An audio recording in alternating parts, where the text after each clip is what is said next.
Prince was younger, Prince was faster, Prince was hungrier, and everyone in the music industry knew it. It was the early 1980s, and the world of popular music had shifted beneath its own feet. A new era had arrived, and it had arrived loud, flamboyant, and without apology. While James Brown, the man who had spent 3 decades defining what it meant to be a performer, what it meant to command a stage, what it meant to make an audience feel something so deep in their bones that they forgot their own names. While James Brown was still out there working, grinding, performing every single night like his life depended on it, a young man from Minneapolis, Minnesota had decided that the throne was not just empty. He had decided that the throne had never truly been filled. His name was Prince Rogers Nelson.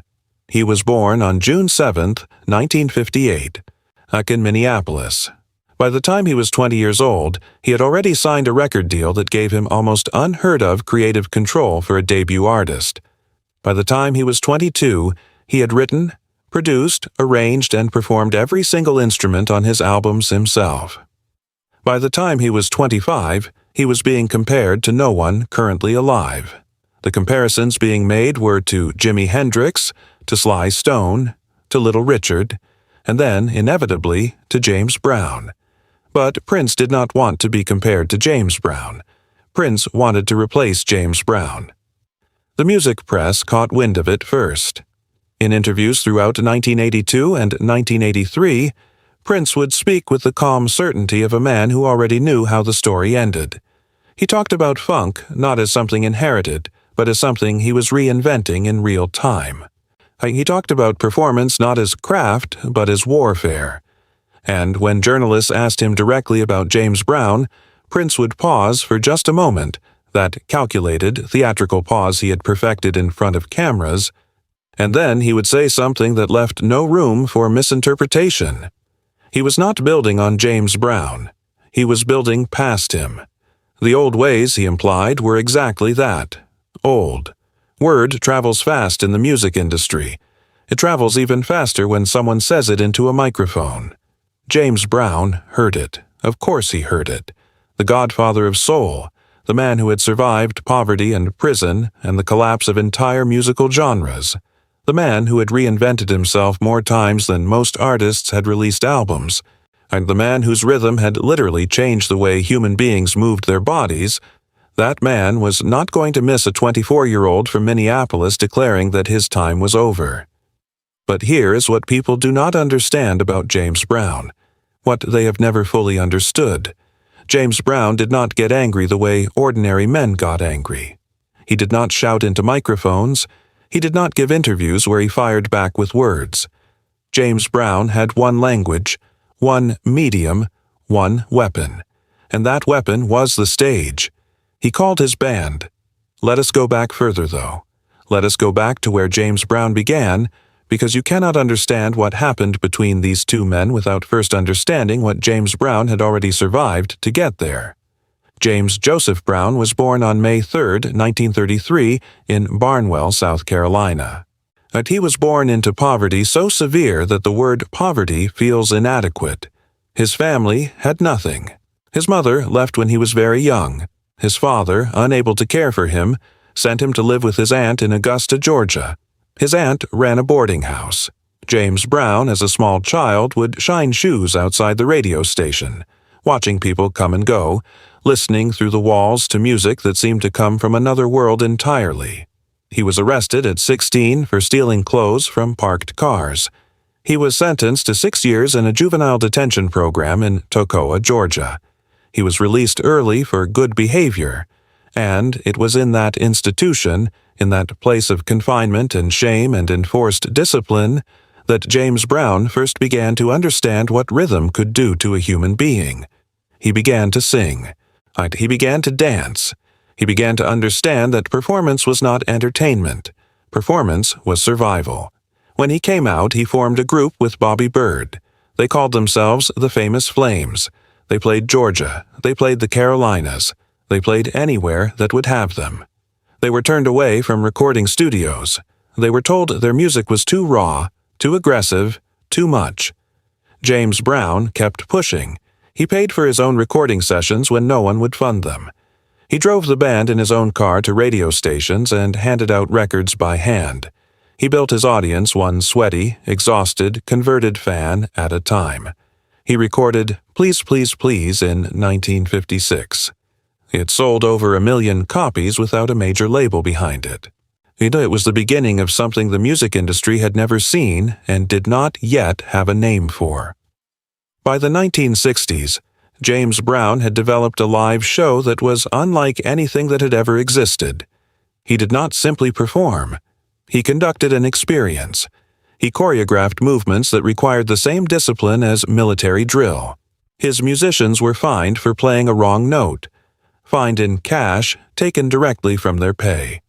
He rehearsed until perfection was not a goal but a baseline, and then he walked on stage and made it look effortless, made it look like abandon, made it look like pure fire erupting from the earth. There is a recording of James Brown at the Apollo Theater in New York City from 1962. Live at the Apollo. Listen to it today, and you will hear something that still has not been matched. You will hear a man and an audience become a single organism, breathing together, moving together, feeling together. You will hear James Brown drop to his knees and make 2,500 people gasp as one. You will hear him scream and have it sound like prayer. That record, released without any significant label support, without radio play in most markets, without the machinery of the music industry behind it, reached the number 2 position on the Billboard Pop Albums chart and stayed on that chart for 66 weeks. 66 weeks, and then in 1965 came the moment that changed music forever. Papa's got a brand new bag. It was not just a song. It was the invention of a new rhythmic language. James Brown moved the emphasis in the music from the backbeat to the first beat of every measure. He made the one, the first beat, like the downbeat, the most important moment in the bar. Everything else orbited around it. Guitarists, bassists, horn players, all of them locking into that first beat like satellites around a gravitational center. It was funk. James Brown did not discover funk. James Brown created funk. He reached into the raw material of rhythm itself and shaped it into something the world had not heard before. By 1968, he released Say It Loud, I Am Black, and I Am Proud. It was not just a song, it was a statement of identity at one of the most turbulent moments in American history. A declaration of dignity at a time when dignity was being denied at every institutional level. James Brown was not merely a musician anymore. He was a force that moved through culture and changed the shape of things. And here is what that meant by the time Prince arrived. James Brown had already been everything. He had already been the hungry young man scratching for survival in a system designed to erase him. He had already been the artist fighting an industry that took what it wanted and paid what it chose. He had already been the performer who redefined what performance could be. He had already been the cultural icon who spoke truth to power at personal risk. He had done all of it, and he had done it without the infrastructure, without the support, without the privilege of being born into a world that was ready to receive him. Prince was born into a world that James Brown had helped create. This is not a criticism of Prince. Prince was a genius. Prince was one of the most gifted musicians of the 20th century and perhaps of any century. And his ability to play every instrument with professional mastery, to hear music in 3 dimensions, to create sounds that existed in no tradition because he had combined traditions that had never been combined before, all of this was real and undeniable. But Prince arrived at the party. He did not build the house. And somewhere, in whatever quiet space James Brown inhabited between shows, between cities, between the relentless forward motion of a career that never truly rested, he understood this. He understood it not with bitterness, but with the cold, precise clarity of a man who had spent his entire life being underestimated and who had learned, through long practice, that the most devastating response to underestimation is not argument, it is proof. The tension between them grew through 1983 and into 1984. Prince released Purple Rain. It was a cultural earthquake. The film, the album, the concert footage, All of it announced that here was a performer who intended to be the defining artist of his generation, and possibly of several generations. The album sold over 25 million copies worldwide. The film won an Academy Award for Best Original Song Score. Prince was no longer being compared to James Brown in the music press. Prince was being compared to no one. He had, in the eyes of much of the world, transcended comparison entirely. James Brown watched all of this. He said very little publicly. But the people who worked with him, the musicians who had been in his band for years, the managers and road crew who had spent their professional lives in his orbit, they all said the same thing. They said you could feel something building in him. Not anger, not jealousy. He is something more like a gathering storm. Something like a man who has been very patient for a very long time and who is approaching the moment when patience will no longer be the right instrument for the situation. The moment came on February 25, 1986. The event was the Grammy Awards ceremony held at the Shrine Auditorium in Los Angeles, California. Both James Brown and Prince were on the bill. The music industry's establishment had gathered, as it did every year, to celebrate the artists who had defined the preceding 12 months. Prince had dominated the previous year in a way that rarely happens, in a way that makes the industry stop and recognize that something fundamental has changed. His presence in that room carried the weight of a conqueror surveying territory already won. James Brown was scheduled to perform before Prince, and the people backstage who saw James Brown in the hours before that performance would later describe something they struggled to find words for. He was not agitated. He was not nervous. He was not warming up the way performers typically warm up, running through fragments of songs, loosening muscles, calibrating voices. He was still. He was extraordinarily, unnervingly still. He sat in his dressing room and he was quiet in a way that felt less like calm and more like a coiled spring that has been under pressure for so long it has become indistinguishable from the mechanism holding it.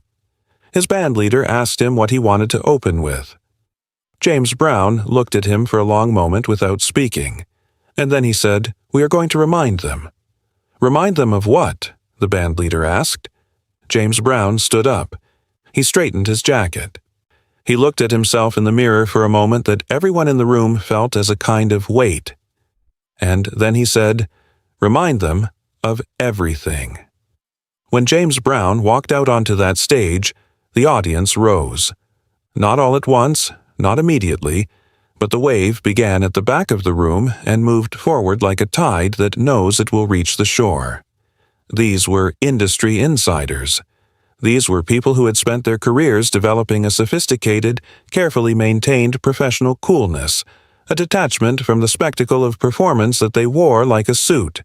These were people who were very, very hard to impress and who were proud of that fact. James Brown did not try to impress them. What happened in the next 20 minutes has been described by everyone present in the same inadequate terms. They say it was like something broke open in the room. They say the air changed. They say that the careful social architecture of the Grammy ceremony, the categories and the competition and the industry politics and the status anxiety and the elaborate performance of sophistication, all of it dissolved, and in its place was something older and more fundamental than any of that. There was rhythm.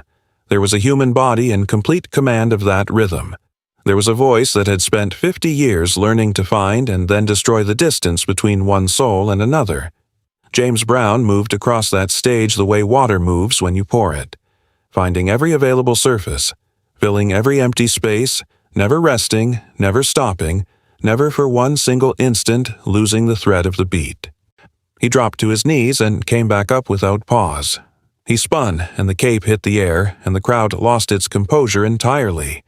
He screamed on the one, and it landed in the chest of every person in that room like a physical impact they had not been prepared for and could not have prepared for. He did not perform. He testified.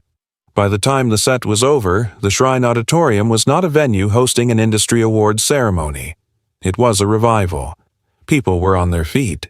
People were not applauding so much as they were releasing something they had not known they were holding, A music executive who had been in the industry for over 30 years and who had seen everything the music world had to offer would later tell a journalist that he had attended 10,000 concerts in his career, and he had never felt anything like what James Brown did to that room in those 20 minutes. Then Prince took the stage. Prince was magnificent. He was everything the world expected him to be, and then something more on top of that.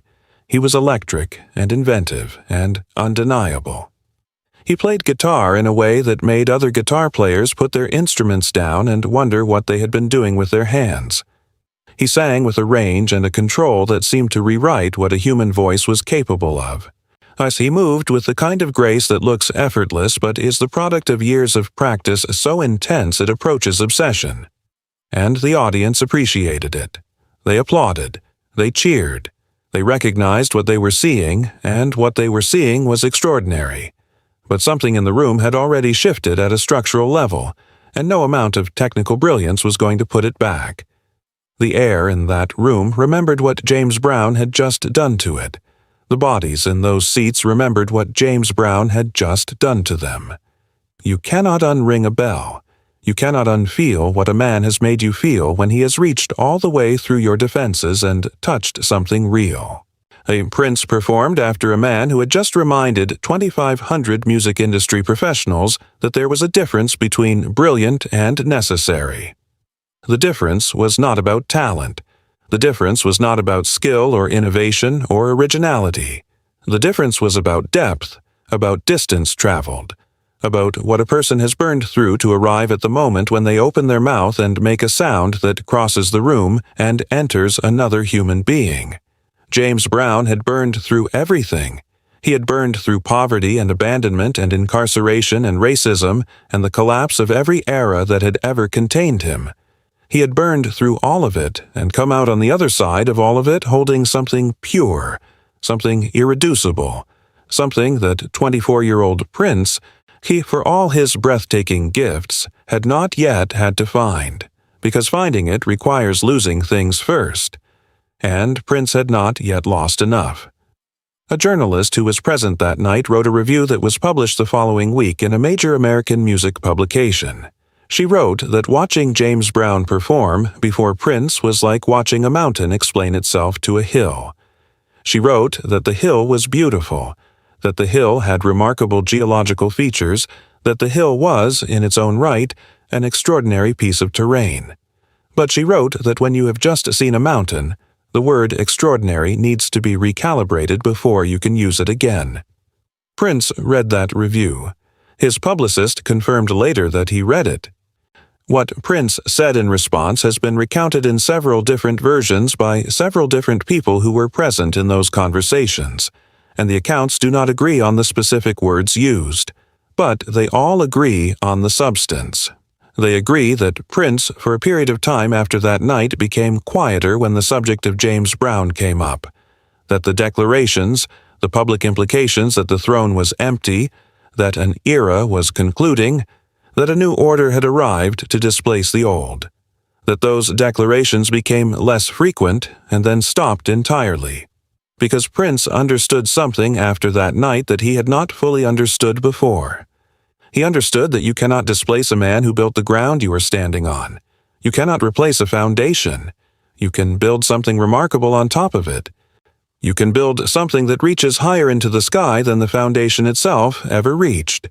But the foundation does not go away. The foundation is what makes everything else possible. And the man who poured that foundation does not have to compete for position with the buildings that rose because of what he built. Years later, in an interview conducted in 2004, Prince was asked directly about James Brown. He was asked about the early years, about the declarations and the competitive fire, and the sense that he was competing for a particular position in the cultural hierarchy of popular music. Prince paused for a longer time than he usually paused, and then he said something that every person who heard it recognized immediately as the truth, yet the kind of truth that takes years to arrive at and that cannot be reached by any shorter route. He said that James Brown was not a person he had competed with. He said that James Brown was a person he had come to understand. He said there was a difference between performing and testifying, and that he had spent a long time thinking he was doing the first thing, when what he really needed to learn was how to do the second thing. He said that the night at the Grammy Awards ceremony was the night he began to understand the difference. He said that James Brown taught him that without that, nothing else means what you think it means. The sentence ended there. Prince did not finish it. He did not need to finish it. Everyone in the room heard the unspoken second half, and it said more than any words he could have chosen. And James Brown continued performing until almost the end of his life. He performed through physical deterioration and personal difficulty and public controversy, and the kind of accumulated exhaustion that would have broken anyone who had less reason to keep going. He performed because the stage was the only place where all of it made sense, where all of it transformed into something that other people could feel and carry with them when they left the building. Where the boy who had shined shoes outside a radio station in Augusta, Georgia, and the man who had changed the direction of popular music were the same person, finally, completely, without apology or qualification. He died on December 25, 2006, in Atlanta, Georgia. He was 73 years old. Prince delivered a tribute that was, by almost universal agreement, one of the most moving and honest things Prince had ever said publicly.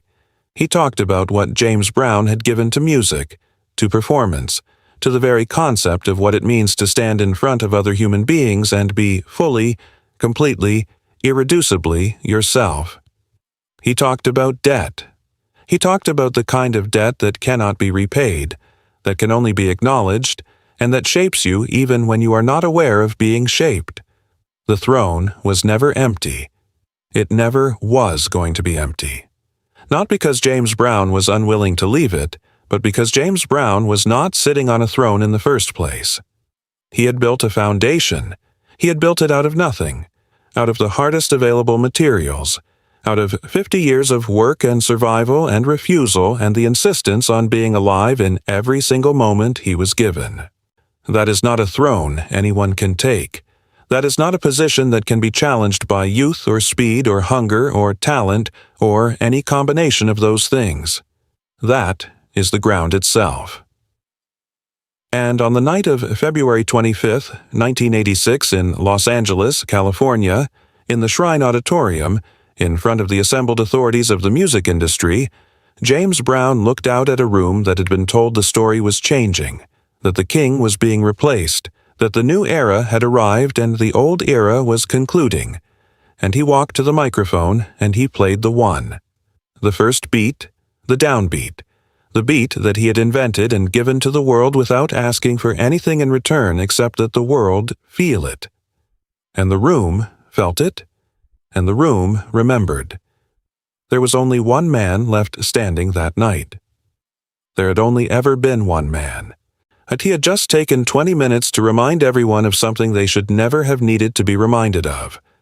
But that is the thing about James Brown. That was always the thing about James Brown. He did not mind having to remind you. He did not mind having to show you again, because every time he walked on stage, he was not just performing for the audience in the seats in front of him. He was performing for the boy in Augusta who had nothing. He was performing for every person who had ever been told they were too much or not enough, or simply beside the point. He was performing for everyone who needed to see that it was possible to build something real out of nothing, out of the worst possible starting materials, out of a world that did not want you to succeed. He built it, every night, for his entire life, with everything he had, and only one man left standing. He always was.